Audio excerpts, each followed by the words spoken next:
તો ही જીતેંગે। એટલે જેવી રીતે આપણે લડશું અને આનંદભાઈ પટેલનો જેવો સાથ સહકાર આપણી સાથે રહેશે તો ખરેખર મહાનગરપાલિકા કેન્સલ કરવું પડશે એ લોકોએ, અને કેન્સલ થઈને જ રહેશે। આ નફ્ફટ અને નાલાયક સરકાર છે, તમારું મારું માને નહીં, એ આપણા આખા લોકો જઈને આંદોલન કરે તો જ માને અને તો જ આપણે સફળ થશું।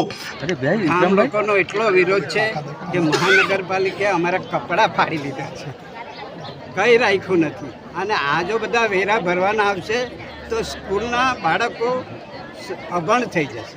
પોતાના લાભ માટે નોટિફાઈડ એરિયાને જોડવા વગર અહીંના ગામોને જોડ્યા છે, જે બાબતે અમારો ઉગ્ર વિરોધ છે।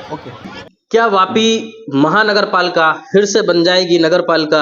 क्या ग्राम पंचायतों से छीना गया हक उनको सौंपा जाएगा वापस? नमस्कार, आप देख रहे हैं सालासन न्यूज और मैं हूं विनय प्रजापति।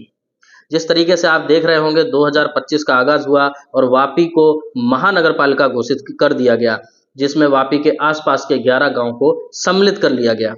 लेकिन लगातार किसी ग्राम पंचायत के द्वारा, ग्रामवासियों के द्वारा जिस तरीके से आपत्ति जताई जा रही थी, वो आपत्ति धीरे धीरे अब विशाल होती जा रही है।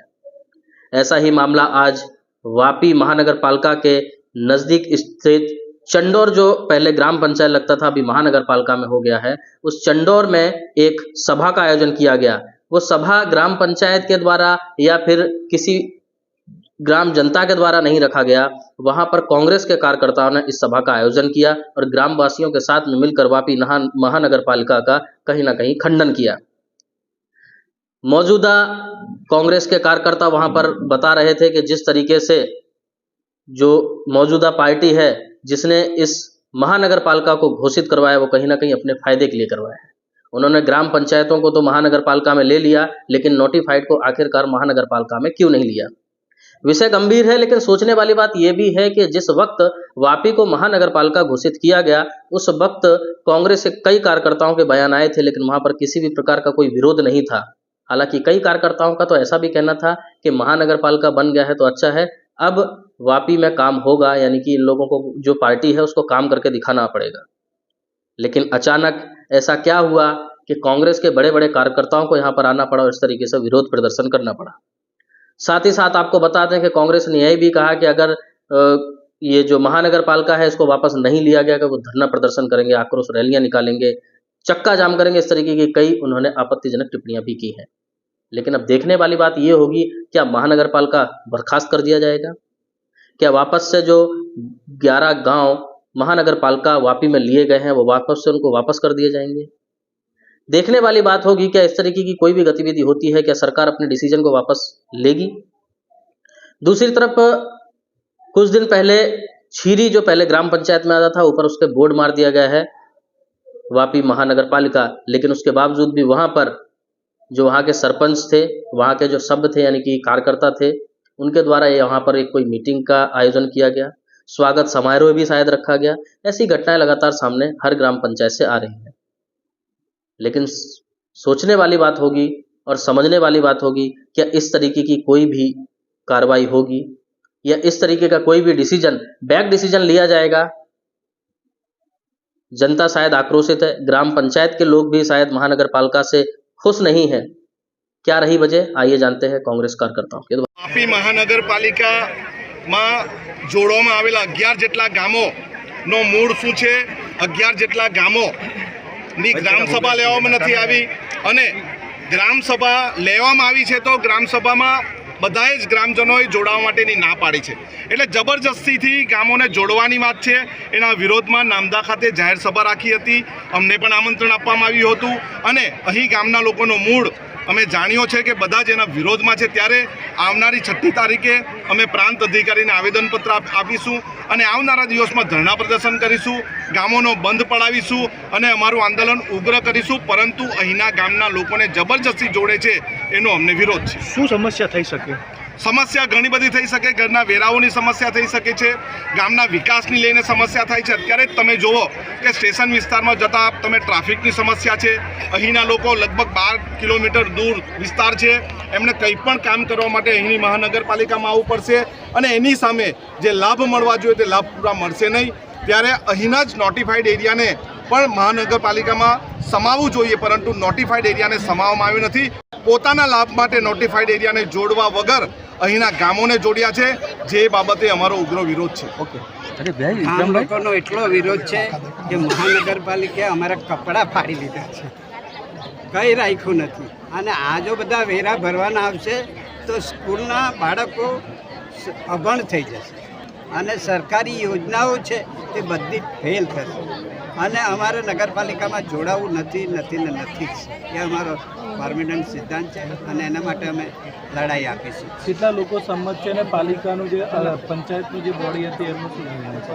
એમનો નિર્ણય એમના પર એટલું બધું દબાણ છે કે એ લોકો હાલી જ નથી શકતા, બોલી નથી શકતા. પણ અંદર ખાને એ લોકો અમને કહે છે કે ભાઈ હવે છેલ્લે તમે વિરોધ કરો.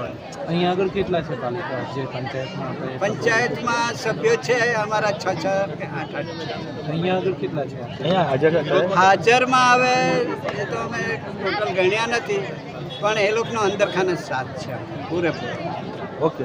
ઉપરથી દબાણ હોવાના લીધે એ લોકો બોલી નથી શકતા.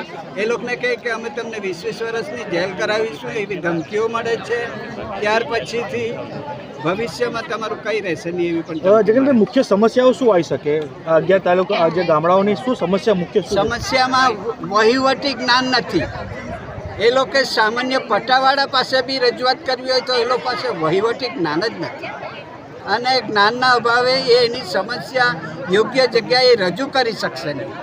તો પંચાયત હશે તો એનું કામ ખૂબ સારું થશે, આગળ આવશે. ની મનમાની ચાલે, આપણા ગ્રામજનોની મનમાની ચાલે, આપણા ગ્રામ પંચાયતની જ મનમાની ચાલે. એટલે જેણે નથી જોડાવું એને મહેરબાની કરીને, જે ગામોએ નથી જોડાવું એને નહીં જોડો. અને ભારતના બંધારણ મુજબ આ પ્રાવધાન આપી છે, ગ્રામ સભામાં બોલાવવામાં આવે, ગ્રામ સભાના અંદર અધિકારીઓ આવે અને એ અધિકારી પૂર્વ મંજૂરી લે કે અમારે જોડાવું છે કે નથી જોડાવું. તો આપણા ગામમાં કોઈ ગ્રામ સભા થઈ નથી થઈ ને? તો આપણે સૌએ એક સાથે આપણા પ્રાંત અધિકારીને આવેદનપત્ર આપવું પડે અને એના માટે દરેક ઘરમાંથી દરેક જણે આવવું પડે અને આપણે લડવું પડે. આપણે પોતાના પરિવાર માટે લડવાનું છે. હવે અત્યારે જે વાત કરી, એમનું ગામ 12 કિલોમીટર દૂર છે વાપીથી અને કંઈક કામ કરવા માટે જવું હોય તો વાપી સુધી જવું પડે. અત્યારે જે નિમેશભાઈએ વાત કરી કે અત્યારે પાણીનું ગ્રામ પંચાયતમાં તમારે વેરો ભરવાનો હોય તો 500,000 રૂપિયા હોય, પરંતુ મહાનગરપાલિકા આવી જાય એટલે પાણી માટેનું મીટર તમારે ત્યાં મૂકી દે, તમારા ઘરનો વેરો વધી જાય.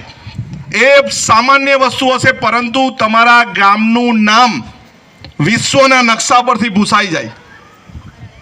તમારું ગામનું અસ્તિત્વ જ નહીં રહી, તમારી પંચાયતનું અસ્તિત્વ જ નહીં રહી. અને જેની પાસે જમીન નથી તેમણે તો આના માટે બેસી જ જવું પડે, ધરણા પર ને ઉપવાસ પર. આ નફ્ફટ અને નાલાયક સરકાર છે, એ તમારું મારું માને નહીં. એ આપણા આખા લોકો જઈને આંદોલન કરે તો જ માને અને તો જ આપણે સફળ થશું. આજે પણ આ કાર્યક્રમ કરવાના તો ઘણા બધા પોલીસના રાતથી અમારા પર ફોન આવે કે આ કાર્યક્રમ નથી કરવાનો. મેં કીધું તમે અમને કહેવાવાળા કોણ?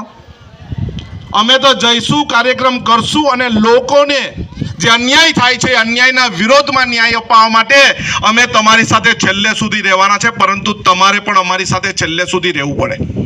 રહેશો ને બધા? બધા તૈયાર છો ને? નહીં તો પછી અહીંયા કેટલાક આગેવાનો એમ કે આનંદભાઈ તો આંદોલન જ કર્યા કરે. આનંદભાઈ આંદોલન કેમ કરે છે કે અહીંના લોકો સાથે અન્યાય થાય છે, એમને ન્યાય મેળવવા માટે અમે આંદોલન કરીએ છીએ. વાપીનો નોટિફાઈડ એરિયાને કેમ મહાનગરપાલિકામાં નહીં લીધું? આપણા વચ્ચે જે આનંદભાઈ પટેલ આવ્યા અને તમે 2 વાક્ય એમના સાંભળ્યા.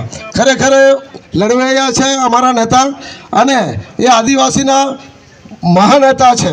આદિવાસીમાં એને દરેક જગ્યાએ મતલબમાં એમનું નામ છે, લડે છે.